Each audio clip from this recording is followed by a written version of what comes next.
CETAAQ family members, the 20th anniversary celebration of CETAAQ. College of Engineering Trivandrum Alumni Association, Qatar, was formed in 1999. The warmth of the CETAAQ family has been cherished all these 20 years by all our members, past and present. The management committee had conducted year-long celebrations as part of our 20th anniversary, and this evening marks the grand conclusion of these celebrations. Let us take a glimpse of CETAAQ's journey throughout the years with a video presentation. Qatar is relatively a small peninsula, 160 kilometers long and 5290 kilometers wide. The peninsula fell into the domain of several empires during its early years of settlement. In 1916, Qatar became a British protectorate. On September 3, 1971, Qatar declared its independence. Before the discovery of oil, the economy of the Qatari region focused on fishing and pearl hunting. The introduction of cultured pearls from Japan brought about the downfall of the pearl industry here. The discovery of oil in Qatar transformed the state economy. It has become one of the richest countries in the world. The economic growth of Qatar has been almost exclusively based on its petroleum and natural gas industries. Qatar is the leading exporter of LNG. Qatar National Vision 2030 has made investment in renewable resources a major goal for the country over the next 2 decades. 50 years back, before the construction boom, mud houses were the norm of the day. There were very few concrete houses. There was no bottled water, and brackish water was available for everyone, as very few houses were connected to the water pipelines. Many veteran Indian expats have been direct witnesses to the oil boom that has transformed Qatar and Qatari lifestyle beyond recognition. The economic growth of the country demanded the construction of infrastructure, which in turn led aspiring engineers across the globe and work in Qatar. During the initial wave of this Kerala Gulf boom, there was a need for a socializing space for the engineers to interact, relate, and connect. The strong aspiration to achieve this cause led to the formation of CETAAQ.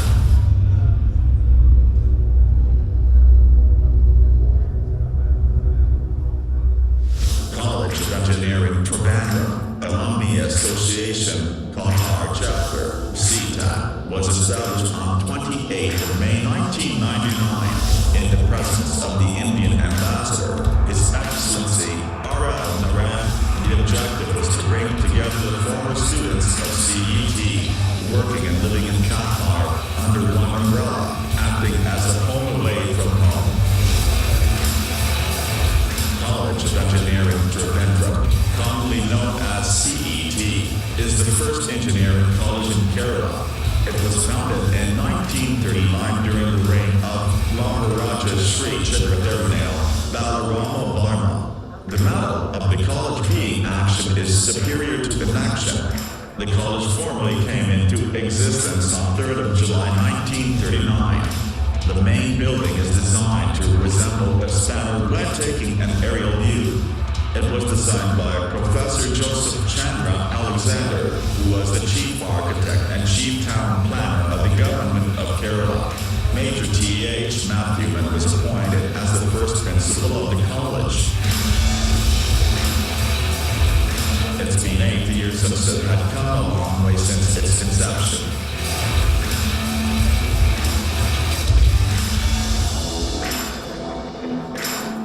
CET has a notable list of alumni and their contributions to the state of Kerala and India, and also internationally, is something to be reckoned with.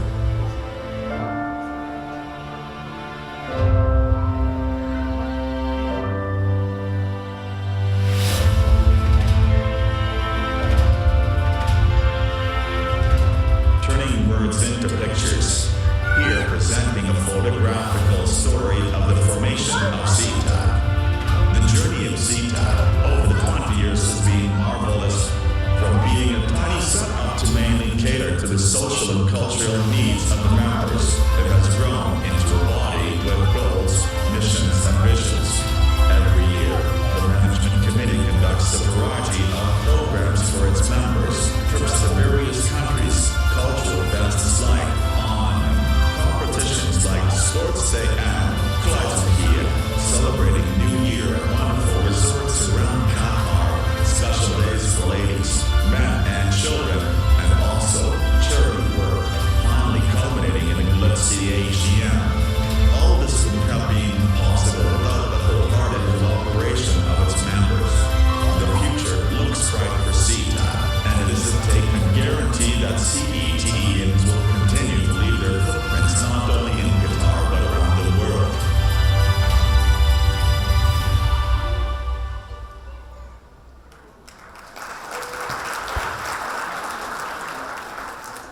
Now it is time to formally start today's proceedings, and for that, we would like to invite the distinguished guests onto the podium.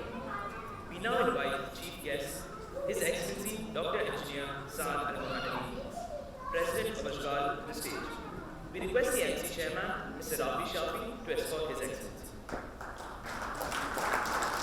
His Excellency Dr. Saad Al-Mahdi is President of Ashghal, the Public Works Authority of Qatar. He was appointed to this position in January 2017 and acts in the capacity of an Undersecretary. His Excellency Dr. Al-Mahdi's professional career spans more than 21 years, over which he has held many leading and managerial positions in the state of Qatar in various sectors, including energy, transportation, and infrastructure.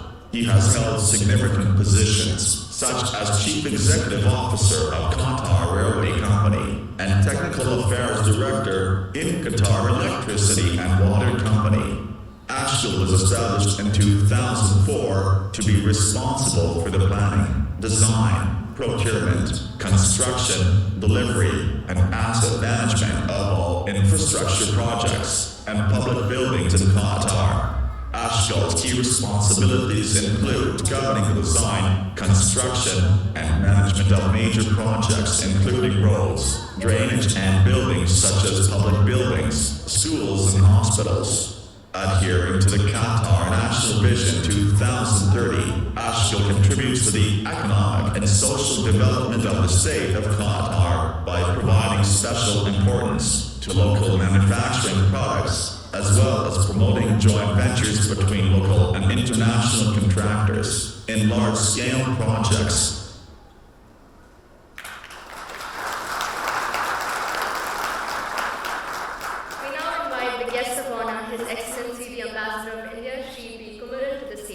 We request the chairman for the coming year, Mr. Vinod Balu, to escort the ambassador. His Excellency the Ambassador of India to Qatar, Mr. P. Kumaran, assumed his assignment in the state of Qatar on October 2016. He joined the Indian Foreign Service in 1992. He worked as Third Secretary in the Embassy of India, Cairo, Second Secretary, First Secretary in the Embassy of India, Tripoli, First Secretary in the Embassy of India, Brussels, and as Deputy Secretary in the Ministry of External Affairs. His Excellency Mr. P. Kumaran also served as the Regional Passport Officer, Bangalore. He served in the High Commission of India, Islamabad, as Counselor counselor in the Embassy of India, Washington, and as Deputy High Commissioner at the High Commission of India in Colombo. He was Joint Secretary, Consular, Passport and Visa Division at headquarters.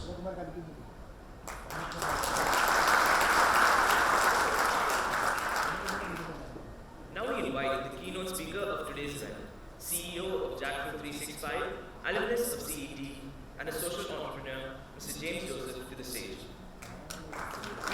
James Joseph, a former Microsoft director, is the founder of Jackfruit 365, an initiative to create an organized market for Indian jackfruits. James has over 20 years of manufacturing, sales, and marketing experience in India, North America, and Europe with globally reputed organizations like Microsoft, 3M, and Ford.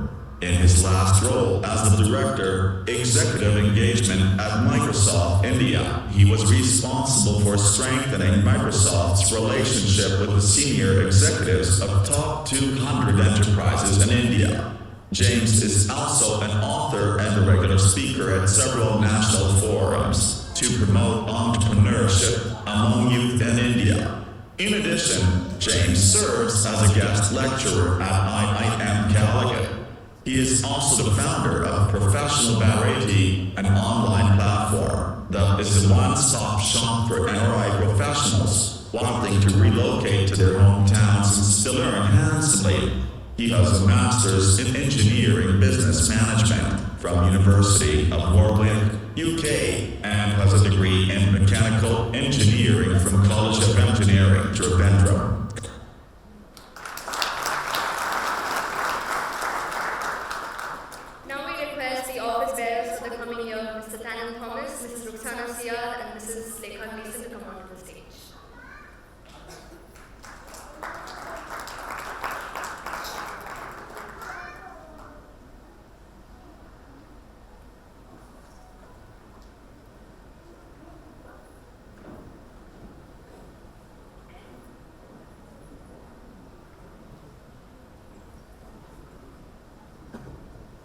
Once again, a warm welcome to all the dignitaries. Let us all stand up for the national anthems of Qatar and India.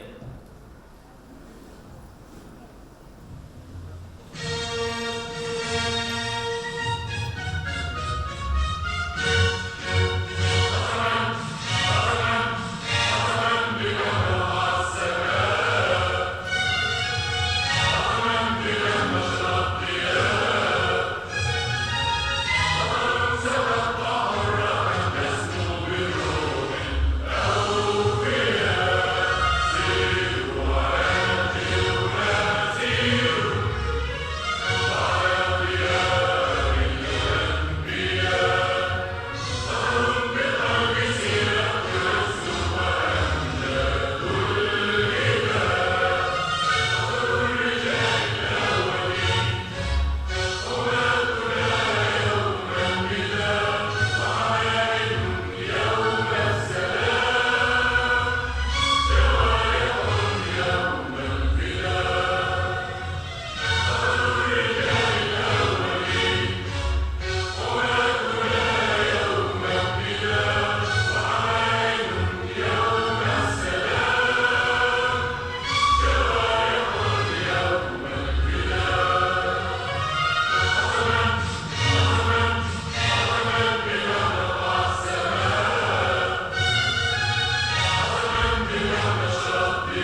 Honorable Chief Guest, Guest of Honor, Keynote Speaker, other distinguished guests, my fellow CETAAQ family members, a warm good evening to you all. It's not only the structure, beauty of the structure we engineers took, but also construction foundation that will stand the test of the time. It is a proud moment for College of Engineering Trivandrum Alumni Qatar chapter, which is built on a very strong foundation by the engineers from one of the top-ranked engineering colleges in India with a legacy of 80 years to celebrate its 20th years of existence in Qatar. We are an elite engineering community who has predominant share in the contribution towards the development of Qatar as per the Qatar National Vision released by His Highness Amir Sheikh Tamim bin Hamad Al Thani in July 2008.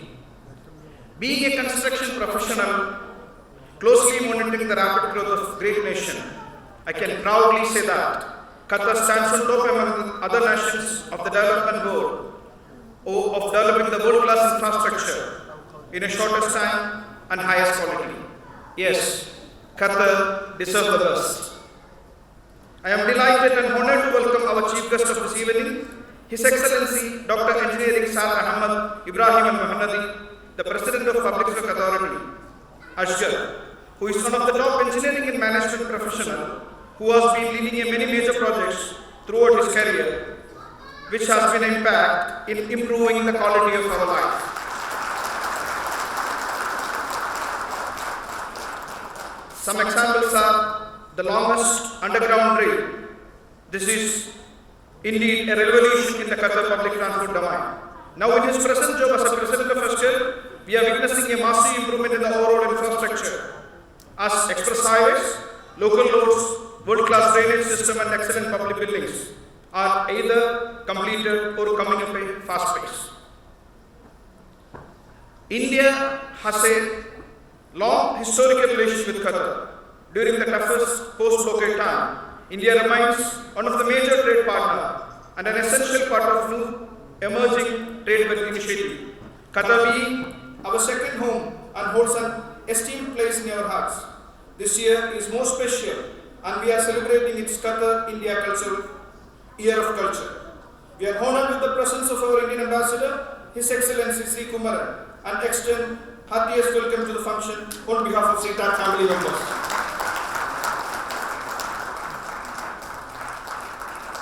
We all have a dream of going back to our own country, the God's own country, but are always worried about the lack of opportunities. But our own alumni, who made his business fortune from a simple jackfruit by converting it from state waste to the state fruit, and shown us that we can create opportunities just by chasing our dreams. On behalf of CETAAQ family, I welcome our keynote speaker, Mr. James Joseph, to the event. I take this opportunity to welcome all our esteemed guests, community leaders, fellow engineers from other alumni and their families. I would like to extend warm welcome to all our sponsors. Without their help, this function might not have happened at this magnitude.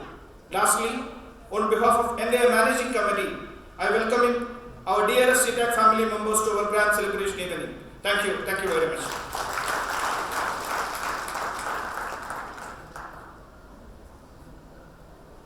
Now we invite the chief guest of today's function, His Excellency Dr. Saad Al-Muhannadi, President of the Public Works Authority, to address the function.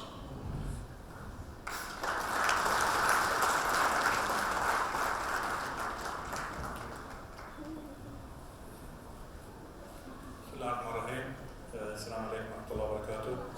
Your Excellency, President of India, Mr. Ravi, Chairman of the alumni, distinguished guests, ladies and gentlemen, it is really a great pleasure for me to be with you here on the occasion of the celebration of the 20th of the anniversary of the CETAAQ. This engineering community is support and contribute a lot for the development of the state of Qatar for the decade. Today I received maybe 4 or 5 calls from engineers from the graduated from the Trandon University, and one of them is Mr. Engineer Tavidas. He was the chairman of the community in the last, I think, 15 years ago. I work with them in electrical in Kahraman as a control engineer in shift. And he was one of the best engineers I worked with them during my experience. Same thing, I work with a lot of the engineer expert during my career, either in Kahraman, electricity and water corporation, or Qatar Rail, or Ashghal. And I am here really as a sort of the thank and payback for your contribution for the state of Qatar development in all areas, either in the infrastructure and communication, information, education, and I would like really to take this opportunity to thank you for your contribution, which was one of the main elements for what is Qatar achieved up to today. Thank you for your contribution.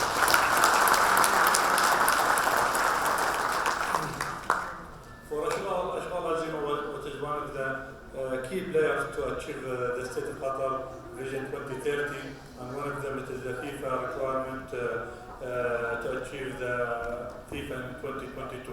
And we really have a very developed program, and most of our project now it is almost complete, and inshallah we expected that most of the, especially for the expressway program to be completed by 2021.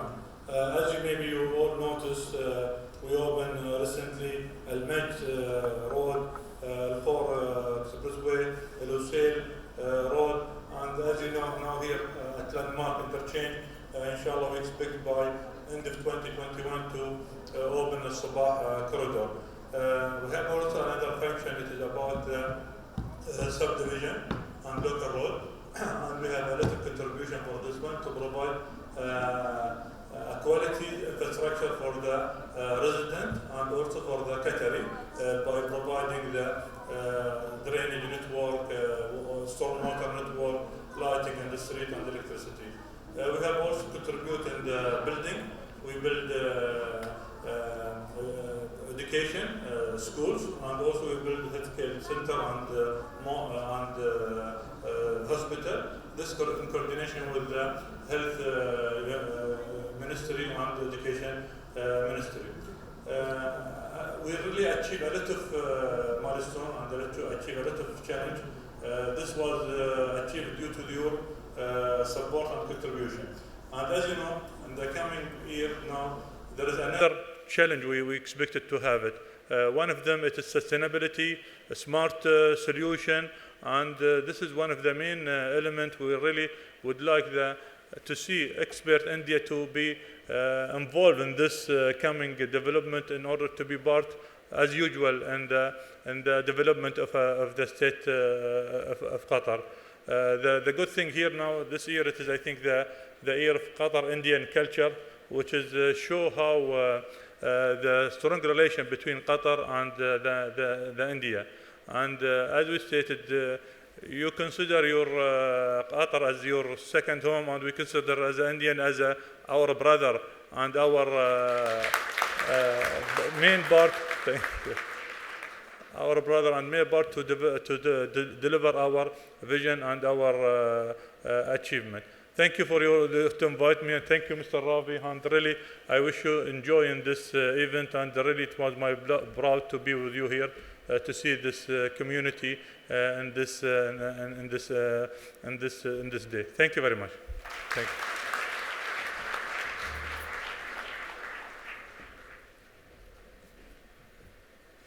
Thank you, sir, for your kind words. We are indeed grateful for your words of praise. We request the MC chairman to hand over the memento to the chief guest.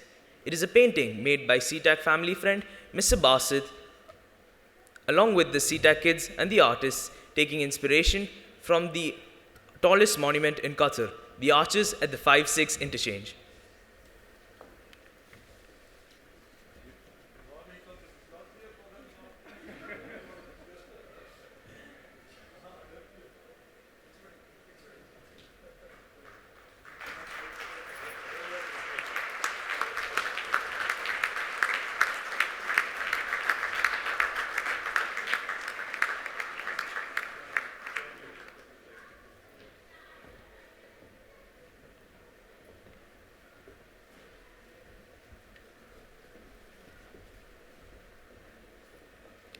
We now invite the guest of honor, the Ambassador of India, His Excellency Shri P. Kumaran, to address the function now.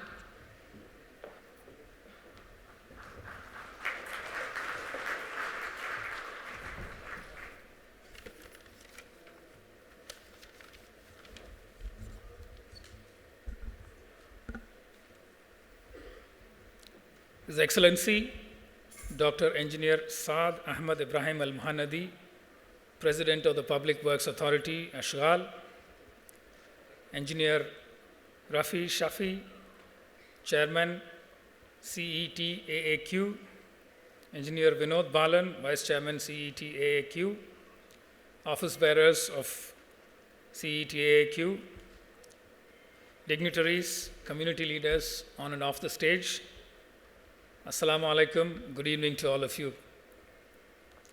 I'm very happy to join you all today on the occasion of the 20th anniversary of the College of Engineering Trivandrum Alumni Association of Qatar. We heard from several of the introductions made earlier that CET is indeed a very well recognized engineering college in India. The fact that there are so many alumni from CET who have done extremely well here is testimony to that. It has been providing high quality engineering education for about 80 years in India. And it is very, very heartening to know that there are 400 dedicated alumni and family members in Qatar, which form a very, very crucial part of our community here in Qatar. The 20th anniversary of CETAAQ indicates that the association has survived and flourished for the last 20 years, which are indeed a momentous 20 years in the history of Qatar. And during these 20 years, most of Qatar's economic growth and development, extremely fast development, from the time the first LNG cargo was exported in the late 90s, and very soon after that, the first LNG cargo was exported to India, early in the 2000s. And the phenomenal economic growth and the growth in infrastructure that has happened in Qatar, a number of international events, a number of prominent international events that have taken place, have put Qatar on the global map on a scale that was unprecedented. The kind of respect that Indian engineers in Qatar evoke is evident from the fact that His Excellency Engineer Saad Al Muhannadi has found it fit to join us today for this event. I thank you, sir, for joining us today. Under his proactive leadership, Ashghal has recorded extremely large number of achievements. In fact, I was just telling him as we walked in together that I had an event to attend this morning in Al Khor, and the new Al Khor road has come out extremely well, and that Ashghal deserves to be congratulated for the very tight timeline in which this has been implemented. Not only that, Dr. Muhannadi himself listed out a number of programs that have been executed successfully by Ashghal over the last few years. During the about 2.5 years that I've spent here, I've seen so many projects successfully completed. I live in Al Wab, and the kind of new works that are happening in Al Wab, the kind of works that we saw in Onaiza Street, the Lusail Road, and the Al Khor Road is very, very impressive. In fact, the speed at which these works are happening are making it difficult for our drivers in the embassy to deal with. They can't seem to understand the speed at which these changes happen. Not only that, even Google is not able to deal with it. You know, if it is that difficult for the users of these facilities to deal with, you can imagine the kind of planning and execution skills that are required for Ashghal and its engineers to carry out so many projects simultaneously and the kind of bandwidth that the system requires for it. Seeing all this, I'm personally very convinced that Qatar is well on its way to finish all the infrastructure projects and the stadium projects well in time for the FIFA World Cup 2022.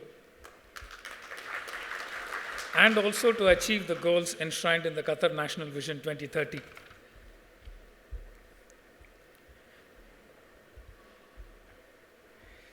These 20 years, notably, have also coincided with India's own emergence as one of the fastest growing major economies in the world from the time the economic reform program in India started.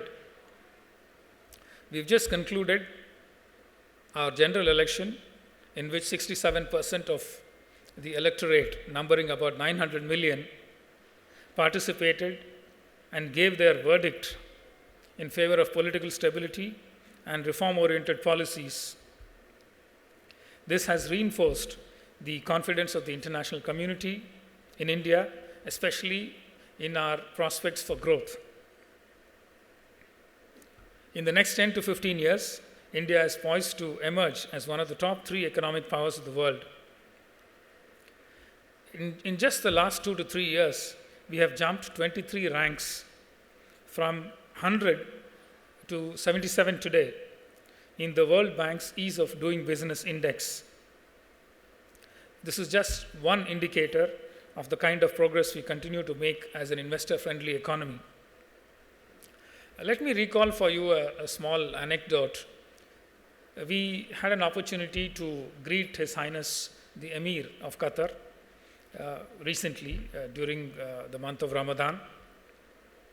And we had a sort of brief exchange of greetings and shared a couple of sentences with him.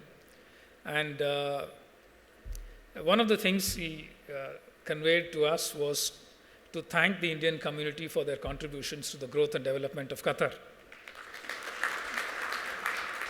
And I gratefully acknowledged his thanks, and I thanked him for the support and patronage the Indian community has received over the years in Qatar, and for treating us like brothers indeed over a period of 30, 40 years. And I also took the opportunity to request Qatar's help today in India's growth and development, preferably in terms of investing in some of the emerging sectors in India.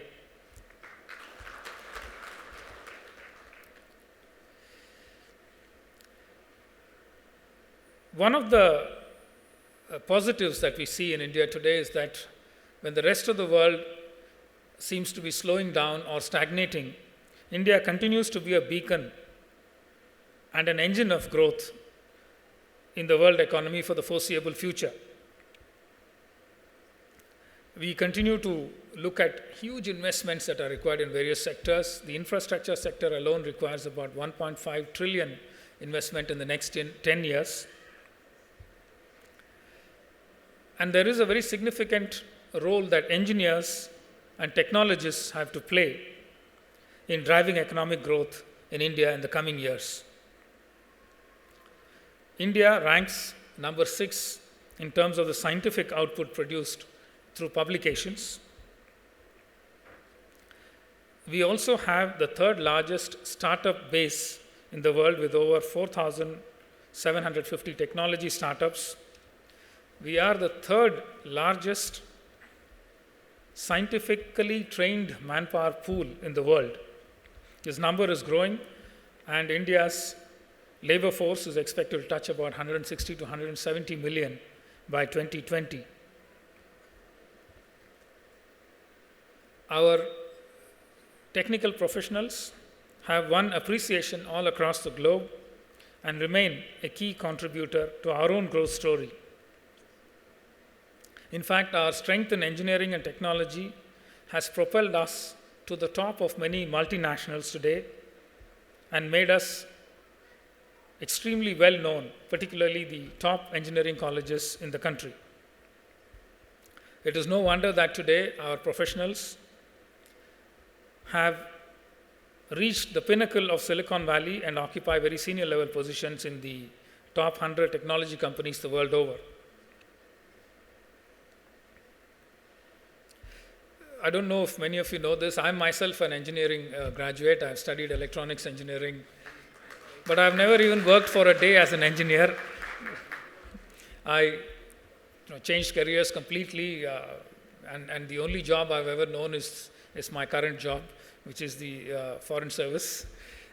But having gone through a rigorous engineering education in one of the recognized colleges in India, I understand the importance of engineering education firsthand.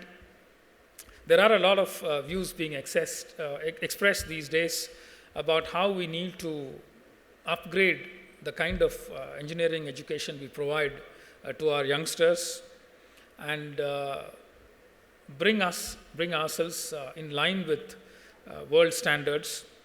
We do teach our engineers a lot of very difficult concepts, but there are probably disadvantages in terms of the undue emphasis placed on tests, etc., and on not giving assignment-based education, which is probably the norm in many Western universities. Be that as it may, there is no doubt about the fact that we do continue to produce extremely well-regarded engineers.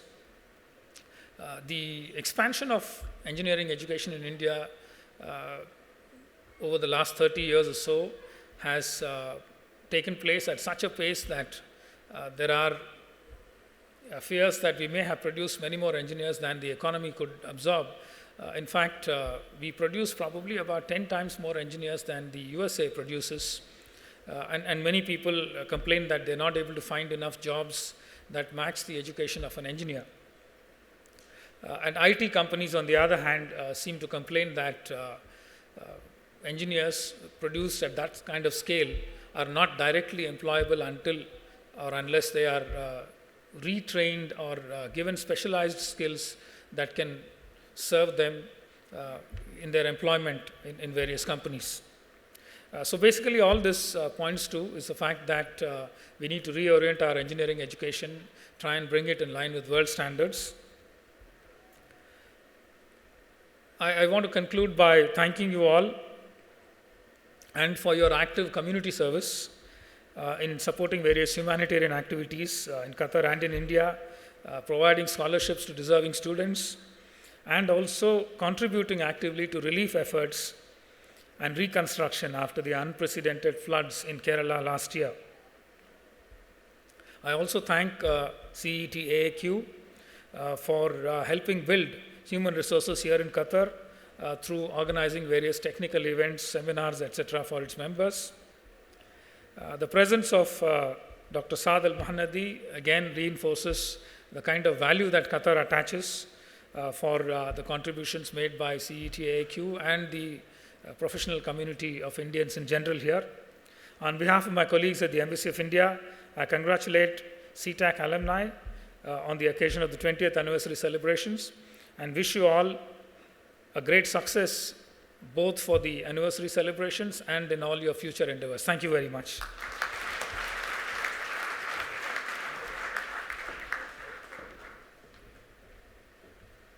Thank you, sir, for your generous words. We are far from home, but not from its culture, and that is because of your tireless efforts. So thank you again. I'd like to invite Mrs. Lekha to present the memento to the ambassador. It is again a painting made by Mr. Basit, based on a concept jointly developed with CETAAQ Kids on the Qatar India 2019 Year of Culture.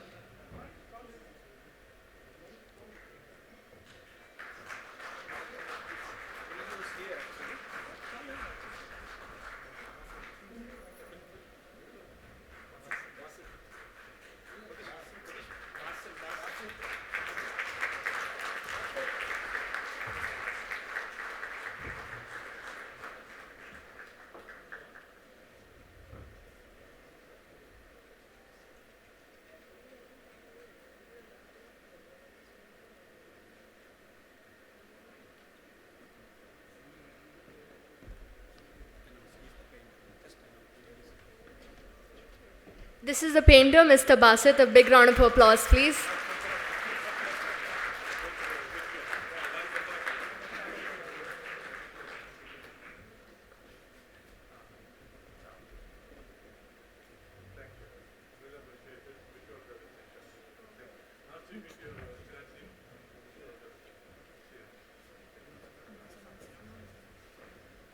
Unfortunately, our chief guest has to leave a bit early because he had another engagement. CETAAQ committee has worked tirelessly on the collecting, compiling, and designing of a CETAAQ souvenir, which is aptly named Footprints, denoting the years gone by. The time has finally come for its unveiling. We request Chief Editor Mr. Ubaid and Joint Secretaries Mr. Nikhil Dev and Mr. Renis to come onto the stage.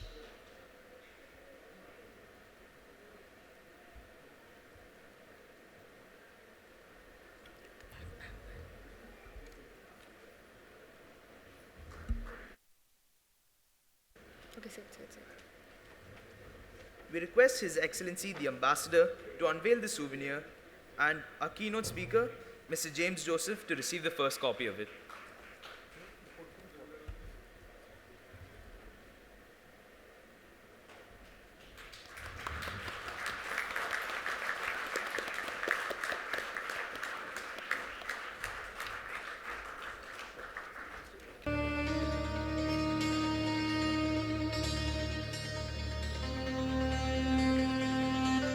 We would like to thank the ambassador for unveiling the souvenir and congratulate the souvenir committee for the culmination of the fruits of their work. This souvenir is intended to be a keepsake for all the members of the CETAAQ family and is a showcase of the talents and intellect of this family. We would like to take the opportunity of our 20th anniversary to honor those CETAAQians who made a difference by contributing to the social and economic development of Qatar. There was no doubt for us in selecting three well-known CETAAQians, Mr. Satish G. Pillai, Mr. Kuryakos M. Verghese, and Mr. Jaishankar Pillai, for this honor. But unfortunately, they couldn't be present for this function today. Now we invite Mr. James Joseph, a fellow alumnus, to take us through his journey from a corporate management professional to a social entrepreneur through the keynote address.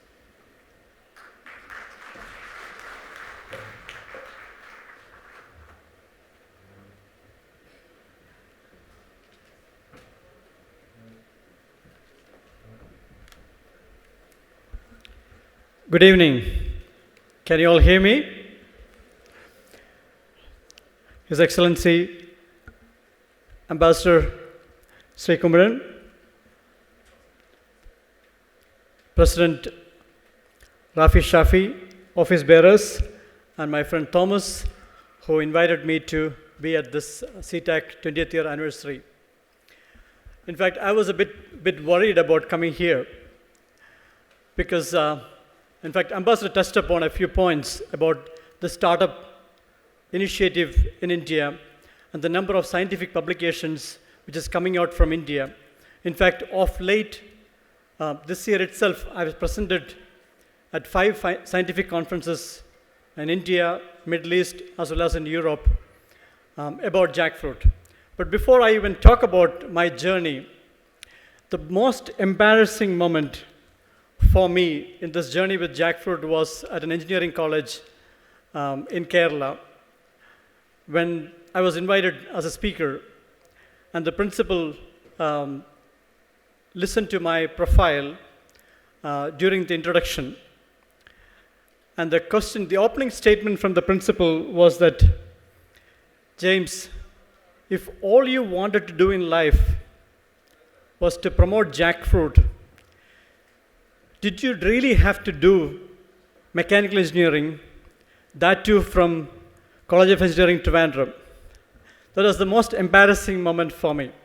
But the highlight of my journey with jackfruit was an invite from our late President, Dr. APJ Kalam.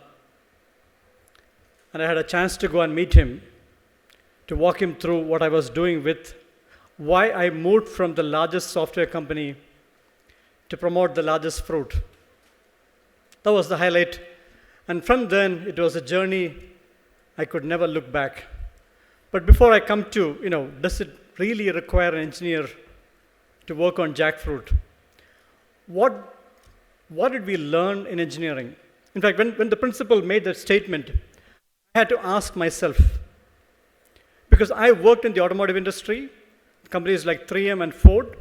Then I worked in the software industry with Microsoft. Now I work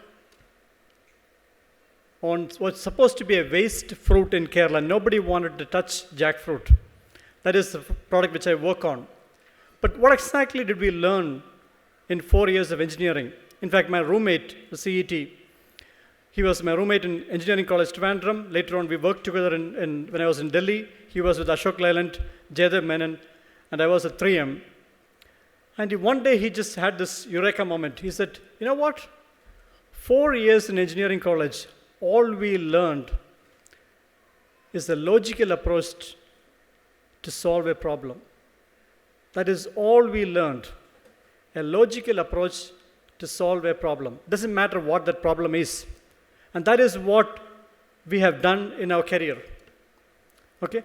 Everywhere I worked, and you know what? Engineering College Trivandrum, we take a lot of exams to complete engineering. But more importantly, especially in College of Engineering Trivandrum, we have great friends who create problems every day. And our job is to solve them. This is what our life was 4 years in Engineering College Trivandrum. So through that experiences, we learned how to address every problem which came to us. Okay? So in my own journey, my first breakthrough as an engineer was in the automotive industry. When I was the quality engineer. And our first shipment to, that time it was called Telco, Tata Automotive, Tata Motors today. The first consignment, when it was about to go, I picked up one pack. There was a crack in that casting door handle of Tata 407 truck. The entire shipment, I had to stop. Because as engineers, we believe in factor of safety, right? An exception is not acceptable. A failure is not acceptable because we focus on factor of safety. If one piece is broken, or if there's a crack in that, where did that crack arrive from? I had to work 36 hours non-stop to identify where that source of that crack was. And it took 36 hours. It was finally a design fault in the die. And from that onwards, for the next 1.5 years, we had a zero defect plant. We never had a problem. And that is so because if there is an exception, we need to find the root cause. And that is what we learned as an engineer. And that is what later on in the software industry, at Microsoft, the task which I had was, how can we repeat customer success? How can we make our top 10 customers emulate what our number one customer is doing? That is called repeating customer success. And I came up with a plan, making your best customer sell to the next 10 customers. And that is what helped me to win the highest award at Microsoft, the Circle of Excellence from Steve Ballmer, about how I learned how to repeat customer success from our best customer to the next 10 customers and repeat that all the way. It's called Executive Roundtable, and that's how I became the Director of Executive Engagement at Microsoft. But that award came to me when I had the burst work-life resonance in my entire professional career. I was working for the best employer in the world, and I was living where I grew up. It was a 15-year dream which I set for myself in '95 to be a global professional, a professional without borders, and to work anywhere from the world and manage a global business. That was my dream which I set for myself in '95. And the requirement for that was to have an internationally recognized degree. So anywhere in the world, your qualification is known. And you must have worked in 3 large markets around the world. And in that process, I got 3 girls, each born in a different continent. So I worked in India, I worked in North America, I worked in Europe, and in 2007, I said I have completed all the requirements to be a global professional. Now it's time to come home. And I asked Microsoft, I would like to get a transfer back to India. And within 6 months, I got a transfer back to India. I started working from Microsoft in Bangalore with a national role. And 18 months later, I convinced Microsoft I can be more productive if I can work from my home in Kerala. I was given a 6 months trial that go back But in 6 months, if your productivity goes down, you're coming back to Gurgaon, which is a dreaded place as far as I'm concerned. In 6 months, I won the highest award at Microsoft because my performance was the best, because I was working in the metros, the big cities in India, what I called the big ponds with the big fishes. I had all the big companies were my clients. So I had to work with the CIOs, the CFOs, and CEOs of the large corporations of India in the metros. But I was living in the small pond as a small fish in a village in Kerala. And I could get to the airport in 10 minutes. From there, I could reach Mumbai office. So it was a blessing for me. Okay, that is what I call work-life resonance. My family was living in a small village, and I was working in the big cities. 8 to 10 days a month, I would travel. Rest of the time, I work from home. And Infosys co-founder Chris Gopalakrishnan found out that I was actually managing my role from Kerala. And Chris told me, James, I wanted to come back to Kerala. I missed the boat. And you have done it without compromising your career. Why don't you document this so that more youngsters will get the courage to do what you have done? They're spending 90 minutes one way in traffic in the metros. Why don't you document this so that more youngsters will get the courage to come back to your hometown? So 2012, October 2nd, I took a year off to write a book about my journey back to my hometown and how I managed that without compromising my career. And the book is titled God's Own Office, and a 15-year journey of me achieving that objective of living where I grew up and working for the best company in the world. And while writing the book, I made a huge mistake. I chose the location to write the book in a cottage, in the attic of the cottage. From there, I could see a jackfruit tree. So October 2nd, it was a small little jackfruit. By the time I finished the first chapter, it was a 15 kg monster. You know how fast the jackfruit grows. It was a baby hippopotamus. But I'm looking at it every day. And I grew up with jackfruit. How many of you like jackfruit, by the way? There you go. Everybody in Kerala loves jackfruit. And you know what? But we have done nothing about it. Right? So I said, look, 80% of India's jackfruit goes waste. And I grew up with it. So we must do something about it. And I had some extra time because I used to work from 7 to 7. All of a sudden, I stopped to write a book. I had some spare time with me. So that is how it all started, the jackfruit journey. Okay? First, we made a burger. It was supposed to be a distraction from writing the book. It was only a 1-year passion project. But because I was with Microsoft, the media loved it. In fact, Economic Times did a cover story, James and the Jackfruit Factory. Okay, and from there it led to, from Malayalam Manorama, Sunday Supplement to Discovery Channel, everywhere it became a news that somebody left Microsoft for jackfruit. I've told all of them, I did not leave Microsoft for jackfruit. I left Microsoft to write the book, and that led to jackfruit. But everybody likes to write, this guy left Microsoft for jackfruit. But that is how media likes to write it.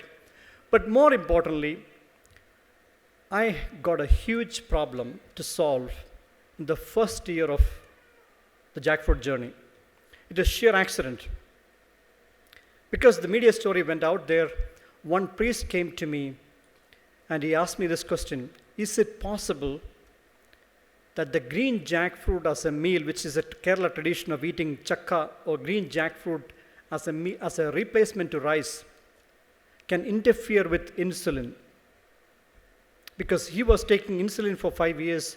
One night, he replaced his rice meal with the green jackfruit meal, took his normal dose of insulin, and he collapsed. He had a hypoglycemic incident. His sugar level went down too low. And it happened to him 2 weeks later. I got shit scared, to be honest. Because if somebody takes the green jackfruit from me and dies, am I liable? Factor of safety, right? We're always talking about safety. Okay? So I was worried about my passion project could get me into trouble.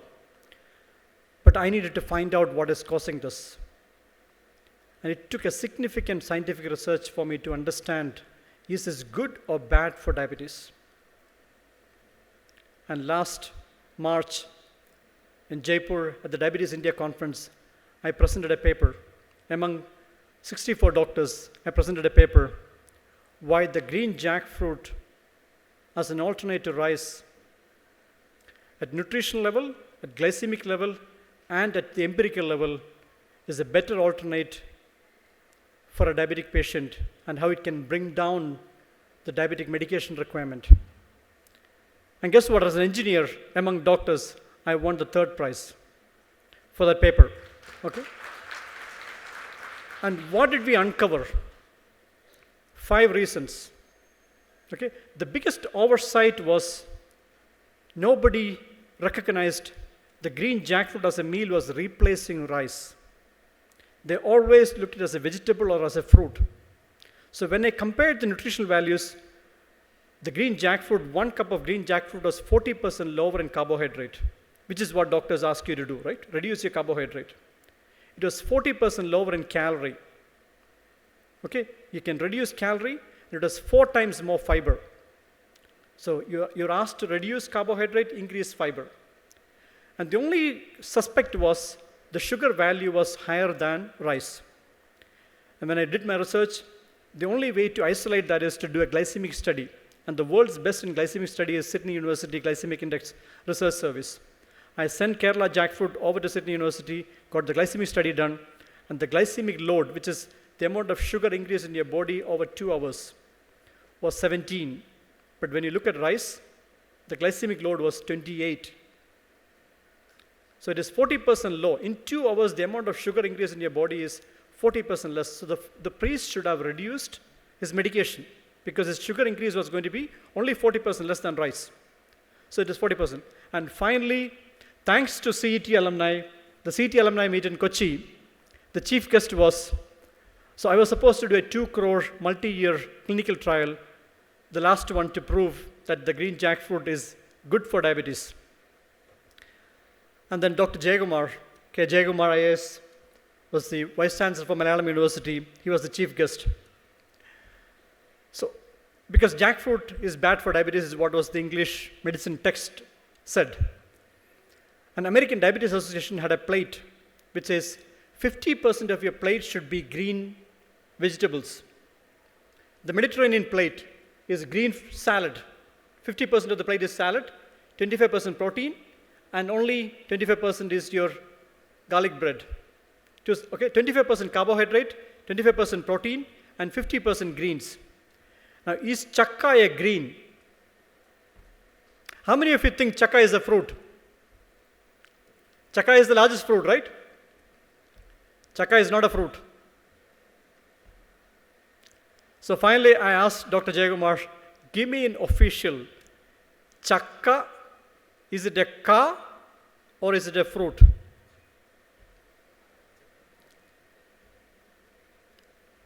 Is it a ka or a fruit?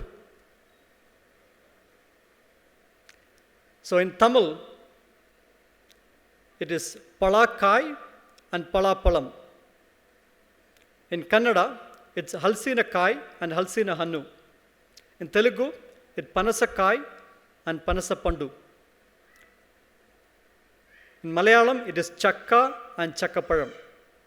So chakka is not a fruit. It is a ka. So I got the official response from Dr. Jayagumar saying that, okay, chakka is not a fruit, it is a ka. And a ka is, in English, is a green fruit. A green is a vegetable. Like green mango, green apple, green banana, they are all vegetables. So the pulka or the meal which Kerala makes is from a vegetable. Okay? So 50% of your plate is green jackfruit meal. 50% of the plate is green. 25% is your fish curry or your chickpea curry. And then you have a little bit of rice porridge. That's a perfect plate as per American Diabetes Association standard of care. Okay? So that is how we proved green jackfruit as an alternate to rice is better than rice for a diabetic patient. In fact, it is 40% lower in carbohydrate, calorie, glycemic load, and 4 times more fiber, and you're replacing a grain, a carbohydrate, with a vegetable. So that was that is how we sealed that green jackfruit is good for diabetes. Okay? Then comes, I was invited to a 130 doctors conference in Kochi, and I had 2 cardiologists and 1 oncologist on stage. And they wanted to know if there is any scientific basis for what I'm saying. And I gave them the 5 reasons. Finally, I said, okay, if you find anything wrong with what I've said, I will stop the campaign.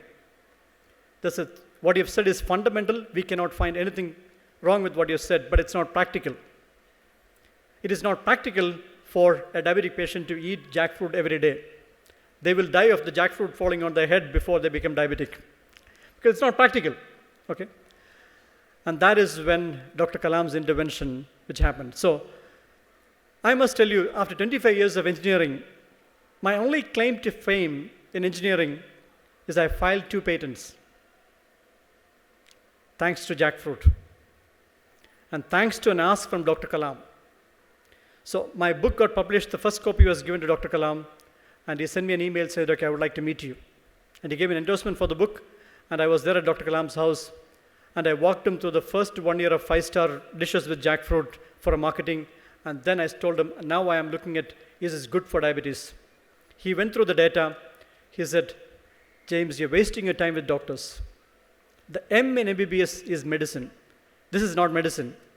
This is pure science. A high fiber meal always translates to low absorption of sugar.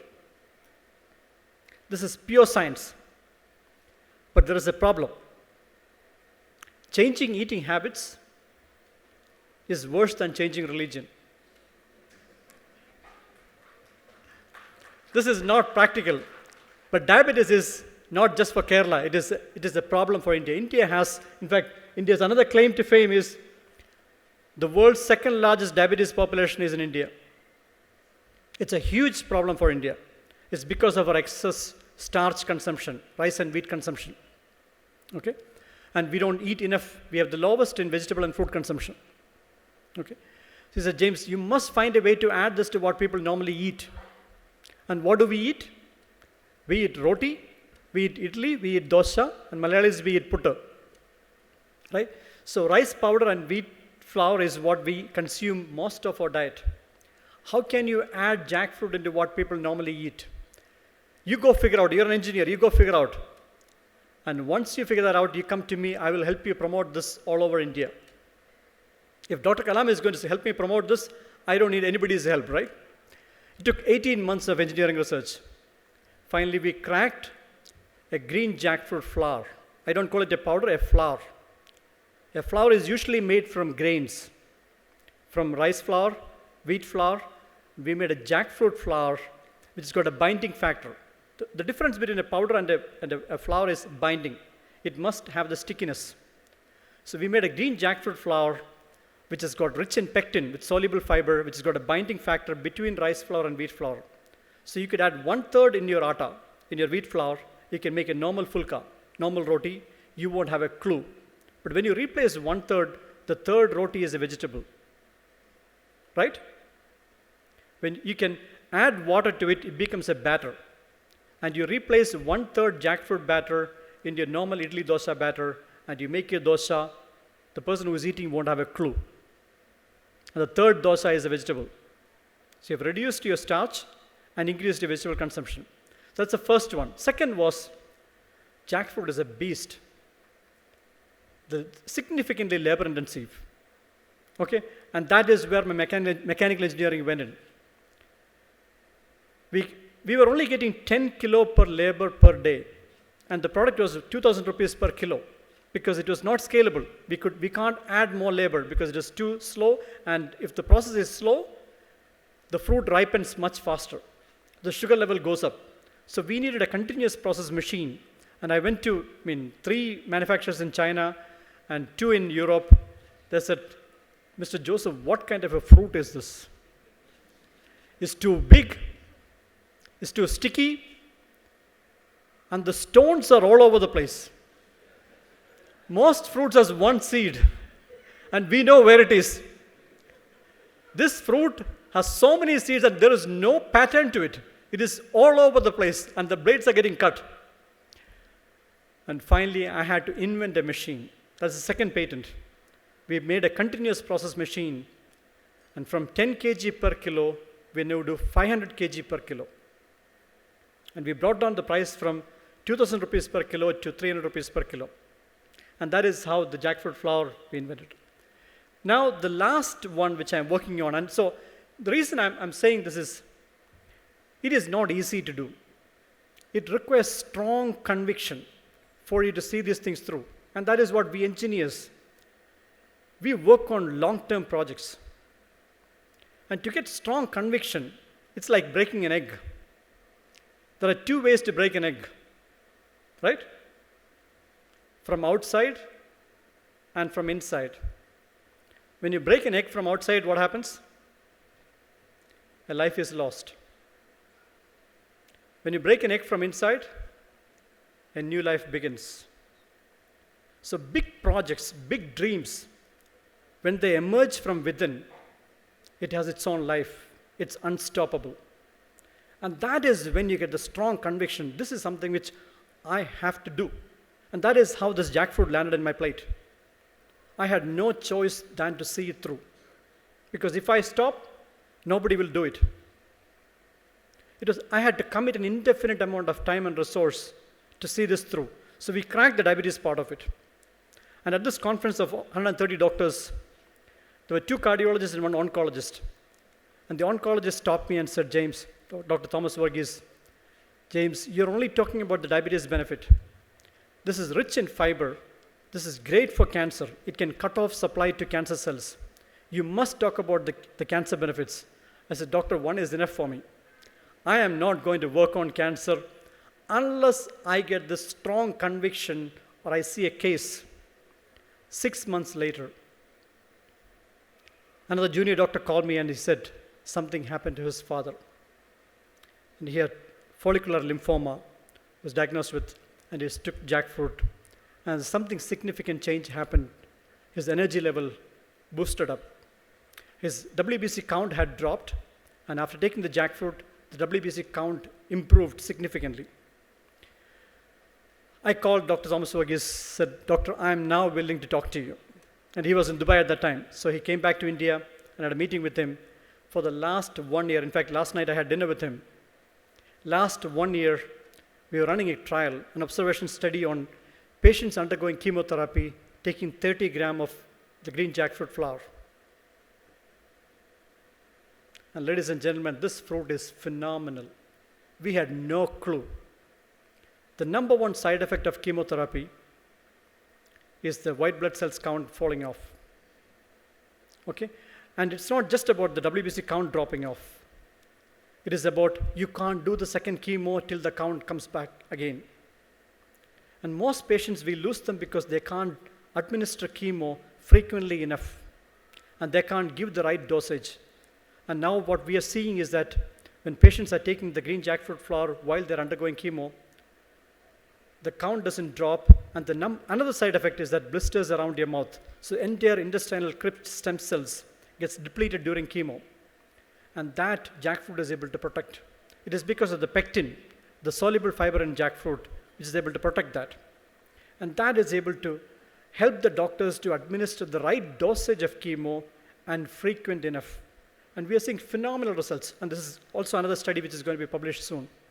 So why I'm saying this is, one is strong conviction. It has to come from within. And this is for the youngsters and our children here. Then you need to have constant focus. You can lose your focus, right? When you're working on long-term projects, you can lose your focus. How do you make sure you have the focus? And I had my own way of doing that. So 15 years it took me to come back to Kerala. And my way of keeping me reminded, I add my focus into my passwords. Whenever I log into my phone, whenever I log into my computer, anywhere, I'm reminded of my goal. That gives me constant focus. So cancer was on my password for the past 1.5 years. And today we have the answer. So if you are working on a large, big project, make sure you have a way to remind you constantly so you stay focused. Then all you need to see is a continuous progress.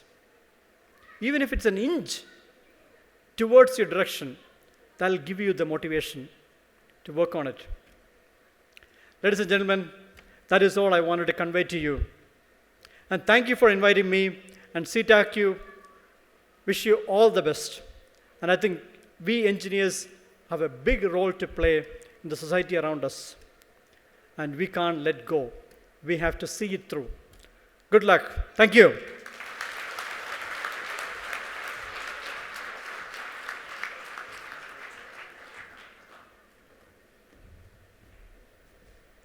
Thank you, sir, for sharing your inspiring life story with us. We're sure all of us have got an insight into the makings of an entrepreneur from your speech. The jackfruit truly is a remarkable fruit. We would like to call upon Mrs. Ruxana to present the memento to Mr. James Joseph. It is a painting made by our own young artist, Abia Ubaid.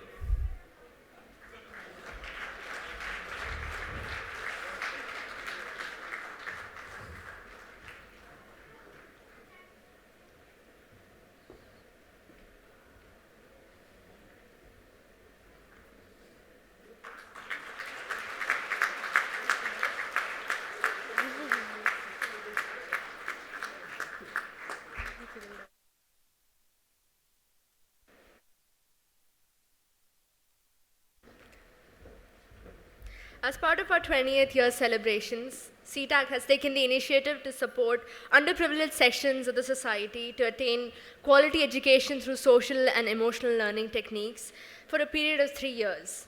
This initiative is called Educate All. We request the CETAAQ chairman to deliver a presentation on this initiative.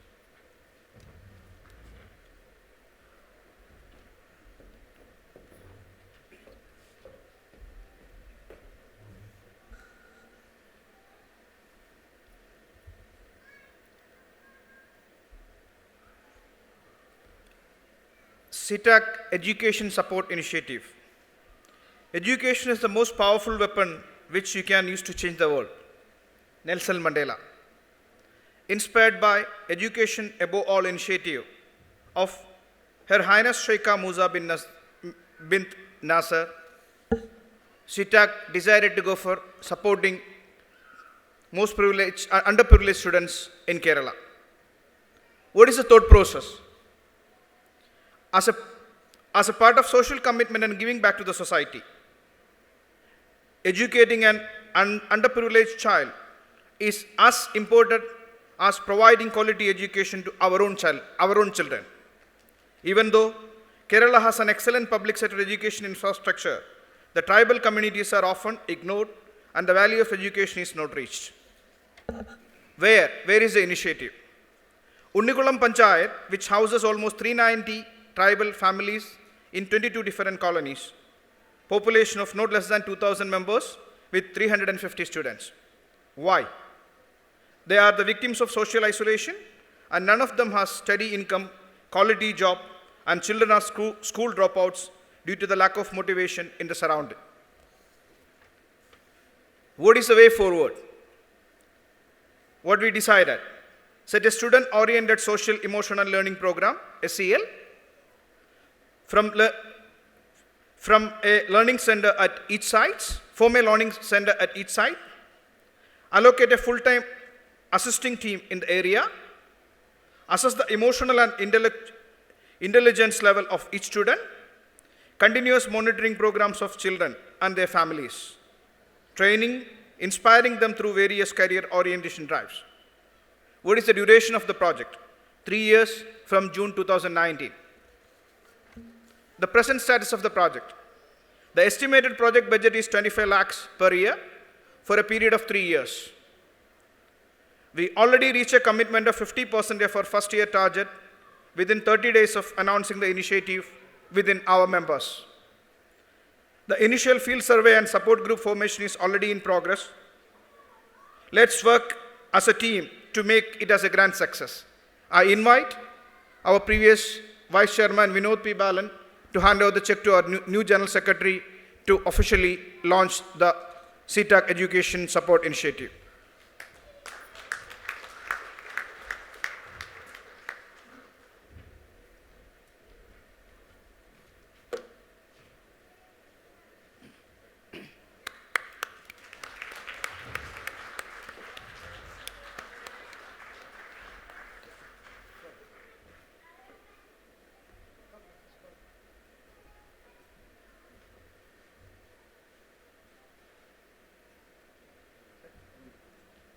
On this glorious occasion, we would like to call upon the founder members of CETAAQ who are present with us today onto the stage. The founder members of CETAAQ.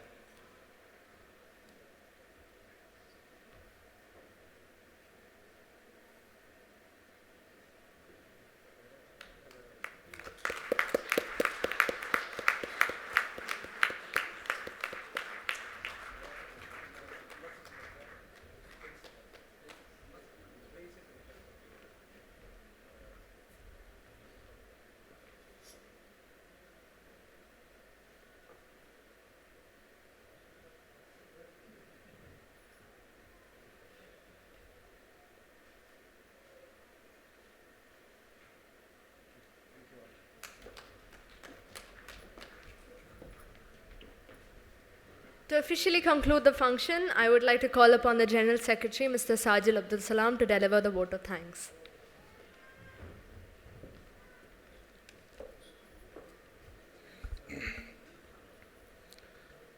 Honorable guest of honor, keynote speaker, other CETAAQ MC members on dais, respected guests, my fellow CETAAQ family members, ladies and gentlemen, good evening to you all.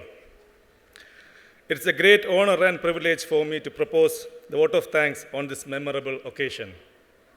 Let me first of all start by giving glory to the Almighty God for making today's occasion a resounding success. First and foremost, I thank our chief guest, His Excellency Dr. Engineer Sadal Mohannadi, the President of Public Works Authority, Ashkal, who despite his busy schedule has found time to grace this occasion. I was very fortunate to work under his leadership for almost 5 years at Qatar Rail. When you think of having a chief guest for an Engineers Association function in Qatar, it is the dream of any organizer to have one of the most successful Qatari engineer, isn't it? And our dream has turned into a reality when His Excellency accepted our invitation. Once again, I thank His Excellency for accepting our invitation. His encouraging words will drive us to achieve and contribute to the further development of this great nation. Next, I take this opportunity to express our sincere thanks to the Honorable Indian Ambassador, His Excellency P. Kumaran, for gracing this occasion as the guest of honor. We are extremely grateful to you, sir, for your insightful address. Being an IITian, you are another gem we cherish to have with us today. And we thoroughly enjoyed your detailed and meaningful speech. Thank you. We have also just listened to a powerful and thought-provoking speech by our keynote speaker, who is also an alumnus of our college, a mechanical engineer from 1992 batch. Mr. James Joseph has spoken extensively on his entrepreneurial journey, and I am sure that all present here will have a lot to take away from his speech. We greatly value his contribution to the approach to diabetes treatment.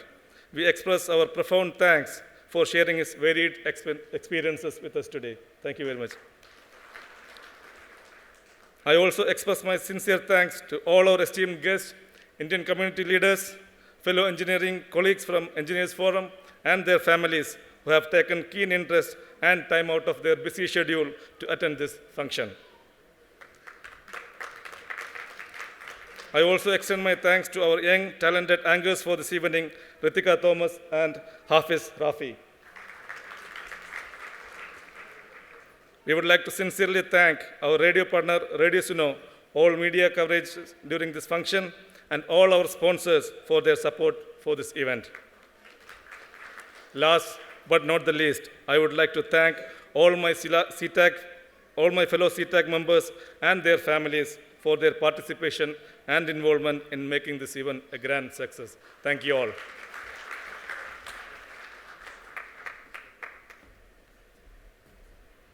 We would like to invite all the outgoing and new MC members for a photo session with the dignitaries.